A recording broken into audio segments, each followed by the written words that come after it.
Welcome back to our video. Now this time we're going to learn more about how to trade Forex. Now today we're going to look at how do you trade Forex. Now how to trade Forex. Now we begin by the procedures and the strategies on how you trade, how you do Forex in one way or the other. I'm going to show you and explain more about the markets and how do you go about it by step and trade Forex. Now, we're going to begin by the centralized exchange, that is the architecture mapping. Now, the first step is how you trade Forex. The first step is currency futures. Now, what is currency future? If I begin from currency future. Now, currency future, let us analyze standardized contract to buy or sell a specific currency at a set price on a future date, created by the CMF in 1970. This market is highly transparent and well regulated. Contract to buy or sell specific currency at a set price on a future date. Let me explain to you well. How do you trade Forex in a currency futures? Now, currency future is whereby, an example, you see a product in a market. This product in a market, you wish to buy it. Let's say that product, it hasn't been released yet to the market, but it is.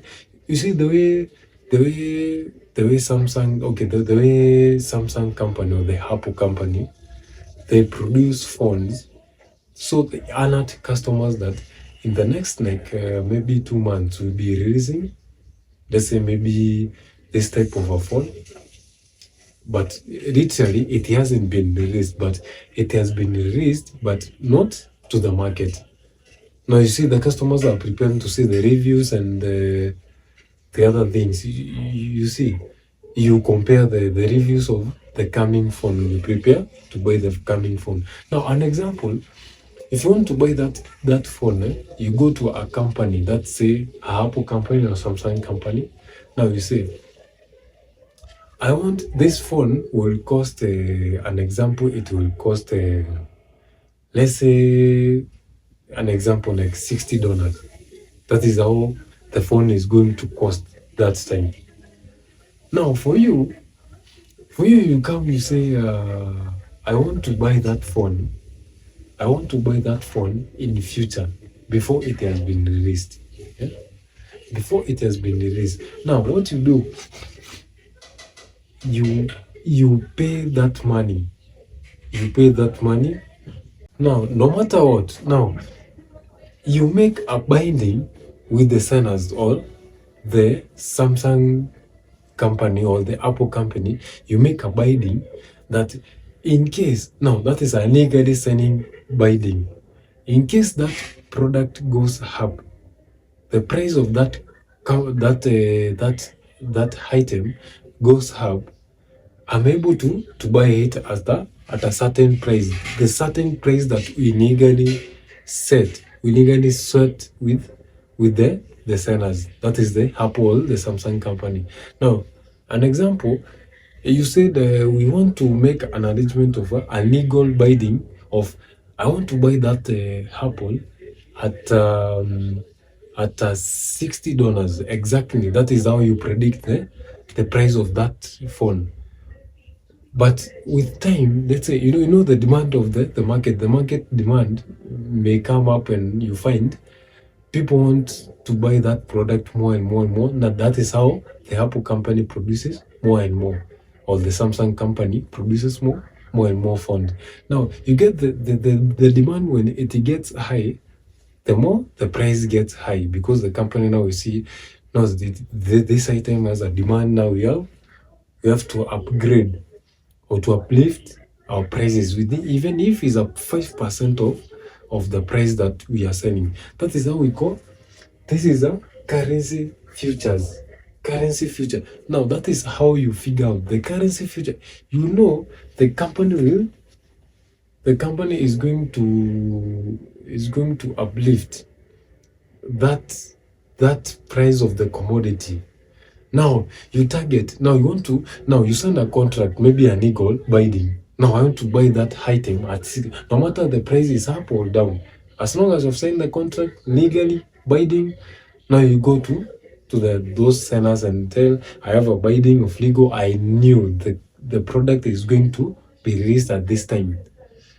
Now, last month I did a binding of this. Now I'm going to buy at this price, the one with the set. Now you see, if the price goes up or down, you stick to the prediction of that binding. Now, I'll go to second step. Here is a currency options. Currency options. Financial instrument giving the buyer the right. You see, the financial instrument giving the buyer the right, but not the obligation to buy or sell a currency at a specific price on an expiration date. Sellers of option carry a binding obligation. On currency options, now this one is different from the first one, from the first currency futures. Now this currency option, it gives you a room for, now an example, let's say to a Apple company or the Samsung company. Now I just, okay, let me explain it very well. Now I assume I want to go to Samsung company, and I know with the same to explanation, the company is going to release this phone or this product or this thing, or Apple is going to release this in 3 months. Now what I do, I pay a fee. You pay a fee, maybe a 5% of, let's say $60. You pay a 5% of that $60. Now with this, it is a non-refundable. Now the company says you are loyal to people. No, the company says you are loyal. Now you are loyal. Now you are telling the company to keep this commodity for you so that you can come. Even if it's after 4 months, you will come for this product, to keep it for you, and you stick with the price of $60 that you are wishing the product will be being sold or being distributed and being sold. Now you see, this fee you're going to pay, it is non-refundable. It is not refunded. But you're still going to buy your phone at $60. But the 5% of the fees you're going to pay, it is non-refunded. Now, however, the other option is, if you see that that commodity is going to fail with $30, maybe the market releases the product with $30, selling it. Now you can throw away the contract, but the fee is non-refundable, because you're not going to go to make any loss. You're going to buy with that. You're not going to buy with 60. It's not like the other one. You stick to whatever binding you've made. If it's 60, is 60. Even if the price goes up or down, you're going to buy at 60. Now this one is different. If the price goes down, you're going to buy with the price that is down. But if it's going to get high, you're going still to buy with whatever you did set with the percentage, 5% of what you paid. Let's say you paid 5% and said, now this product is going to cost $60. Now you make a 5% fee so that the company trusts you. So the company gives you the option to proceed, so that you can make arrangement when the product is released. You can buy it at that 60. But if it's high, you can still buy at 60 because you made that a confession that you're going to buy this thing. But if it fails, you can just buy at 30. No one forces you to buy at 60. But for the first one, this one, the currency features, this one, if you make a binding legally, you're going to buy it at 60, at $60. even if the price goes up to 100, you're still going to buy it at 60. Even if it goes at 30, you're going to buy it at 60. These are different buying. Now we get to the third one, the currency ETFs. Funds managed by financial institutions that buy and hold currencies. They offer shares to the public on a conventional stocks exchange, allowing portfolio diversification without placing individual forex traders. Now, this part, you see, let's say you're an organization or the big company. We did see the first place, the interbanks, where it connect all banks of. So all the currencies now, nowadays we do things online through internet connections all over the world, the global. Now you saw the other places. Now let's say the interbanks connection. The interbanks connection, it is the same case. Now it is an organization that comes with maybe a group of, maybe assume group of 10, the organizers as a company. Now they sit down and they buy the shares from the other companies. They say the currency, they buy the currency. Now they are the ones who buy the currency or the shares from those small banks or the small, let's say the small, those trading portfolios of the banks themselves, those small banks there, they are coming. Now they buy the shares there. Let's say they buy they buy the currencies, the coins, and the whatever, they keep them. You see, when you buy currencies from different, if you're a big bank or if you're the biggest currency banks, now you buy those all the currencies and you keep them. So then you exchange here and there. Now for you, because you are an organization of 10, you can decide. Now you come up with those coins instead of distributing to individual.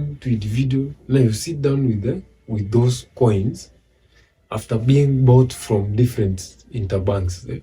You sit down with the coins as an organization. Now you start, maybe there is a manager there. Now sit down and think, instead of me sending to individual banks, as an organization, let me keep this as share and I sell them as a shares to wherever who is buying, as a bank of maybe something big, because if you collect coins from different those currencies from different banks, you keep them. You decide selling as a share to those banks again or to a certain bank, you're going to make a very big profit. As an organization or as a manager, as a bank or interbank, you're going to sell as a share. Now that is a currency ETFs, fund managed by financial institutions that buy and hold currencies. They offer shares to the public on a conventional stock exchange, allowing portfolio diversification without placing individual forex traders. Understood? Okay, we keep learning more and more so that you can understand how to trade forex. This is how to trade forex. Remember this talk today we are learning about how to trade forex. About bilateral interbanks over the counter network, illustration of 2-to-2 physical delivery. Now we get to this point of today plus 2. Now the spot FX known as interdinner markets. This is the spot FX known as interdinner markets, also called the interbanks market, is a highly liquid decentralized network dominated by large banks, insurance companies, and pension funds. Now this spot FX, it is a network dominated by big corporations, that is big banks, the insurance banks, big pension banks. Now they work through connection, through phones, through internet, through computers. Now this is a network. It is called Spot FX. Now it includes big companies, not even the small retails. Now let's see how it does. Bilateral agreement, transactions are private, binding contract between two parties to physical exchange currencies at the spot. Transaction of these big companies, it is private. The agreement is private. Private binding contract between two parties of physical exchange currencies at the spot exchange. It is private. And we will see how it's being done. Because no retail can do this agreement or private agreement. No, it is from big company to another big company. That is from big bank to another big, because they operate under internet connection, under through phones, through computers. You see, it is a big corporations. So settlement of so when it comes to settlement, it is okay. There's this formula of T plus 2. It means when you make deliveries, let's say when the other bank, let's say if this company signs an agreement to this company, of this bank of corporation, of the insurance company signs an agreement to the other corporation's company. Now, these two banks or these two companies, okay, let's get me clear. We have said the binding of these two banks, it is private. So let's say if we make an agreement, let's say I'm a corporation, a big corporation, maybe assume an insurance bank. This one is a pension fund bank. Now, these two, they have to make an agreement because let's say we want to buy shares from that company. We want to buy shares from that company. Now, we'll let an agreement, and it is very private. An agreement is very private. Now, it takes this formula now. It takes today, that is today, plus 2 days, meaning in 4 days. Now, you have to make it from Monday to Friday. Now, Monday counts 4 days between Thursday and Friday. That is when you receive the delivery of what you agreed on the spot. Now, physical delivery occurs 2 days after the trade date. Exceptional pairs like, now you see the pairs like USD and CAD. There's a US dollars and the Canadian dollars, the USD and Turkish dollars, and the USD and PHP. Settle on T plus 1, that is today plus 1 day. Basis retail traders do not operate in this primary market. Retail traders do not operate in this primary. Now you see, the small retail traders do not operate in this primary market. Now it is, you can, because now these are big corporations. They operate in between, because you see even the agreement they make, it is private. Now a small retail trader cannot do those small agreements. You see, it is that is the spot FX. Spot FX deals with big corporations and big banks, companies, and fund insurance. Those big corporations, it is okay in between them, no small retailers.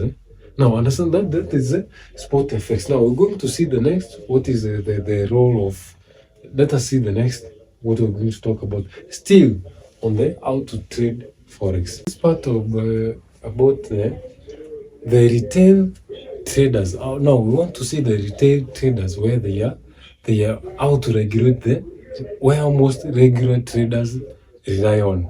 Now this is a retail trader, the small traders, what they rely on. Now there is what we call the broker rule. Now let us see the first thing. Broker source will say that prices had a markup and display retail prices. They act as your counterparty, meaning they take the opposite side of your trade. Now, an example, when you participate in trading, there is something you do consider first. The first thing you consider is the broker. Now, who is your broker?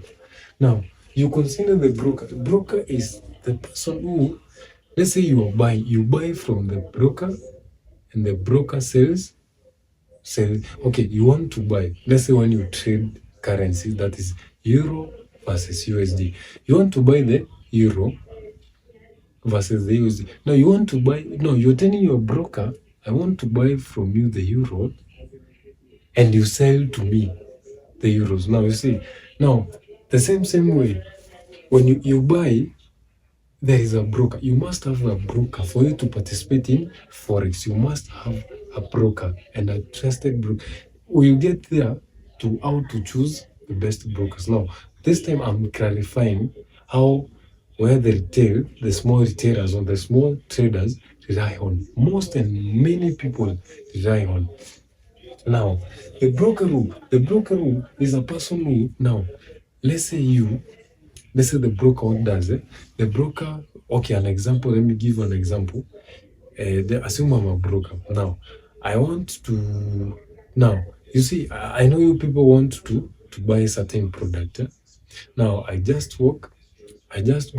Let's say a grocery, the way people do trade groceries. I wake up in the morning, I go fetch some groceries, maybe tomatoes and maybe potatoes, maybe I come sell to people. Or maybe I go get a dress from the wholesalers themselves, the producers of wholesalers. I go get that dress. Then I come to that dress, I broke, meaning I just post to your social as an advertisement, social media, telling you I'm selling this dress a certain amount. You know, these brokers. So for you as a customer, you don't have to go to wholesalers. Now, as a broker, I've convinced the customers they can get the quantity from me. Now for you just come with the price. You don't want to care about the price because you don't have to go to the wholesalers. For me, I got from the wholesalers. Now I convinced my customers I have a certain product. Now they will come for me as a broker. No, the price that I've bought with from the wholesale, it isn't the price I'm going to sell it to you as a customer. Now that one I've broke. No, the customers will buy from me, the broker, and me, the broker, I will sell to them. You see? Now, that is how Forex, how to trade Forex. You know, we are focusing on how to trade Forex, and that is where the most reliable, most regular or retail focus on, and many people focus on there. Because now, if you see, brokers also will sell the price under markup and this place retails and act as you counterparty. Now a counterparty is just like is playing over, playing around. You get it? Yeah. Now we'll go to the second. Now the brokers are not traders. Now there is something you will have to consider when playing Forex. When trading Forex, you have to consider something we call leverage. You see, leverage, it is meant for small account or small retail traders. How? Now, brokers allow traders to control large position with small capital. For example, 50 to 1. 50, okay, the ratio 50 to 1. Average that's a trader open 100,000 position using only 2,000 of initial margin. Now, an example, let's say I start a trade. I have $2,000 on my account. I'm not capable of getting $1,000 to trade. You know, with that $2,000, it is a small account. I can start with that small retail, and I trade with the same person who is using a large leverage. Because okay, for big account, you can even trade with $1,000 with $500,000. For me, I can't afford that. As you know, for a small trader, now this is what we call leverage. Now, the person who can trade, the small account can trade with that high leverage or small leverage with that big amount. The same person with 100,000, the 2,000 person or the 2,000 retail can trade that exactly euro USD. That euro USD, the same person trading $100,000 and me trading $2,000, it is just the same. The difference is I'll get a small the very tiny amount, because the broker will sell to me at a cheaper, at a small price. It's not the same with the one buying with $100,000. You get? Now that is the average. Now brokers, The importance of brokers, they give you the chance of even selecting the leverage. The small account, they can even offer you, we will get there to choosing the leverages, choosing the brokers. That is where you get the benefit of leverages, this to this, the commissions, and over, and the percentage you get from the fees charged. We'll get there. Now, for now, you have to know the leverage. I'm just clarifying for you, this is the procedure of how to trade for, so that you can know what you are supposed to do, what your clarification on the next step to do. Now, another thing is Tom next Laura's, because the retail traders cannot make or take physical delivery of worth of currency, brokers have to automatically roll open position forward to the next value date. This process is called tomorrow next, and the result is handing on paying daily swap fee. Now, this point, it is called tomorrow next. Now, you see, the leverage might be a bit big. Now, the retail traders cannot make or take physical delivery. You see, those we are talking about, the retail traders, those small traders cannot take big deliveries of $100,000, with their small accounts. Now, worth of currency brokers automatically rolls open position forward to the next. Now, the brokers forward the position to the following day, so that you can have the chance as a trader, as a retail, you can have a chance. That is when you see a trade can go for even 24 hours. You see, you don't have to cancel it. Maybe today, you can keep it run. You can keep it running till the following day. If you decide to close it, it's okay. You can go for 24 hours. Now, this is the process is called tomorrow next. Result of earning on paying the daily. That is a swap fee. Rollovers for fees. We'll check. Let us check the next point and see what we are going to talk about. And now, on this part, we're going to check about the contract for difference. That is the contact differences. Contact differences means the provider, that is the broker, the provider or the broker of that trade. Okay, we want to see how this contract works. The contract differences, that is the contract differences, that is the CDF. Contract differences. It works whereby the broker himself. Now, let's say you are trading. This one is there for retail traders. That's it, the small retailers traders. So you're trading the USD and the euro. That is the dollars and the euros, the pound. That is. Now you bet with the provider. You tell the provider, now I am buying the dollars from you. So in the next maybe 30 minutes, the dollars will have risen. See, the dollars will go high. Now, if you predict that one and tell your provider, that is your broker. No, this is a step of how you trade Forex. If you tell your broker, now I'm betting that the next 30 minutes, this trade will go high. You see? In the next 30 minutes, you happen the euro or whatever you told the broker, it has risen. Now you have won.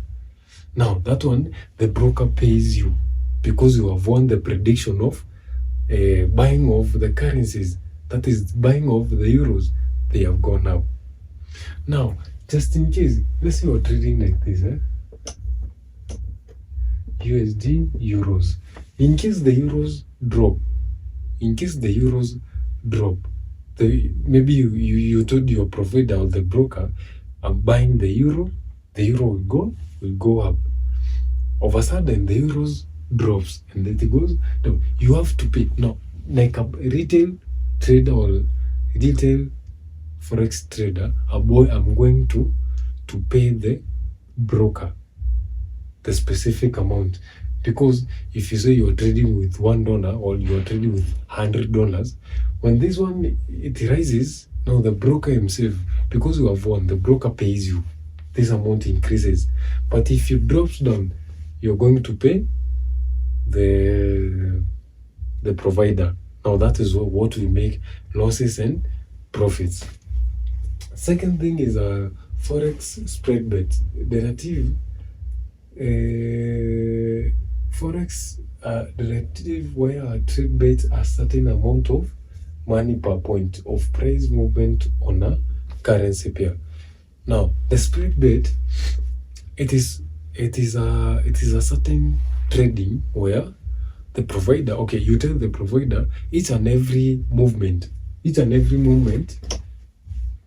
No, let's say you're trading with $5. Each and every movement, there is the point of, if you win 1 point, that is, you are awarded 10 points. Each and every one movement it's 10 points. Now you see, when you bet with the provider, now you say with the provider, now it rises to 5. If you're trading with $5, you tell the provider it rises to 10 points. Now each and every point you times by 10. Let's say the $5, you times by 10 points, each and every 1 point. Now it move 10 times. Now you have won $50 from $5. That is how the provider pays you. But in some countries it is not allowed. If you see in the city, both CDF and spread betting illegal maybe in United States, but in UK it is guaranteed. UK you can trade, but in United States, you know, the experience is something like gambling. So they totally did away with that one. No, you can't trade the spread betting in United States. It is illegal. It is a sign of gambling. But in UK it does. Now, I think this is our last session on how to trade forex. Now, we're going to see you in the next video explaining more about forex in detail and keep in touch. In every providing video you see, it will illuminate you till far. Now, thank you for your time.